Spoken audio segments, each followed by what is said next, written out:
This video is about using protected cells and ranges in Google Sheets, which I find very helpful in documents that I've shared with colleagues or with students. I'm going to use a sample of what I use for music checkoffs during marching band today as a sample to show you how this works. So what I've done is set a table up here. You'll see my sections and students on the left, and then song titles and the dates that they're due for various credit going across the top. So I've laid this all out, and what I want to do is I want to share it with my section leaders because they're allowed to listen to the music memorization and check students off.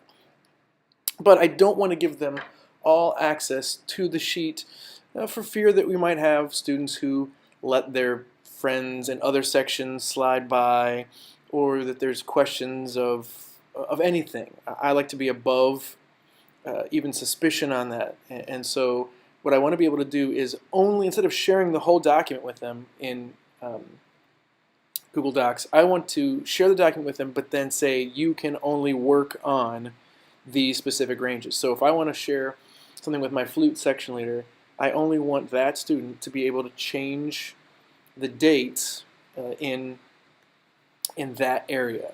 So we'll start by highlighting the area that I want that student to be able to work with. And so we select student 1 through student whatever that was in the flute section.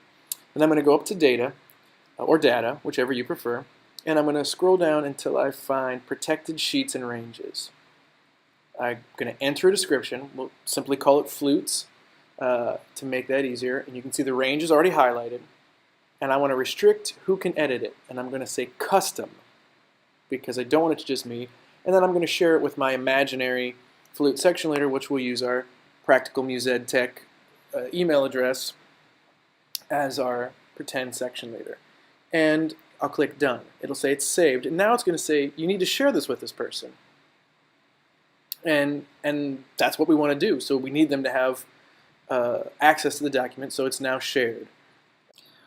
The next thing for us to do is to then share the next section with somebody else, or set it up as a range we don't want the flute section leader to have access to, whichever way you want to look at it. So I'm going to highlight the range, click on the same thing, label it clarinets. There's the range already there, and I want to uncheck Practical Muse Ed Tech or my flute section leader. And if I had another person here, I would then type that in there.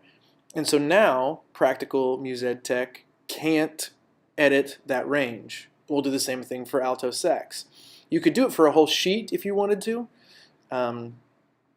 but in this case we're going to do it in ranges. And again, uncheck that, and if I had another email address here of a student, I could put that in there.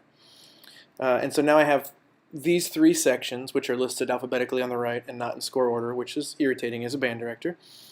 But I have 3 separate ranges, one who is assigned to my flute section leader, and that's it. So I switched browsers here so that I can show you. This is the browser in which I'm logged in as Practical Muse Ed Tech. Here's the document that was shared with me by the band director, and I want to go in here and I want to add dates. And so I can click on student 1 who checked this song number 1 off on August 3rd. Boom. Student number 1 student number 1 checked off this song on a different date.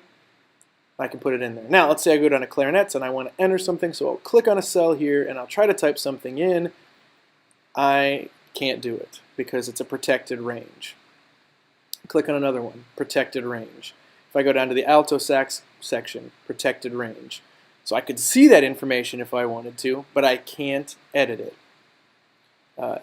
If you go under View and you click Protected Ranges, it will show you which ones you can't have access to. What you're really doing isn't giving access to somebody about one section, you're limiting which ones they can't edit. What's really nice about this is now I can share the whole sheet with the whole band, and everyone can see where they stand, but they can't change anything unless I have given them access to it. I'm sure there are lots of ways you can find that useful, not just in this very limited case here. Hopefully it's something that if you have access to G Suites that you can use with your classes.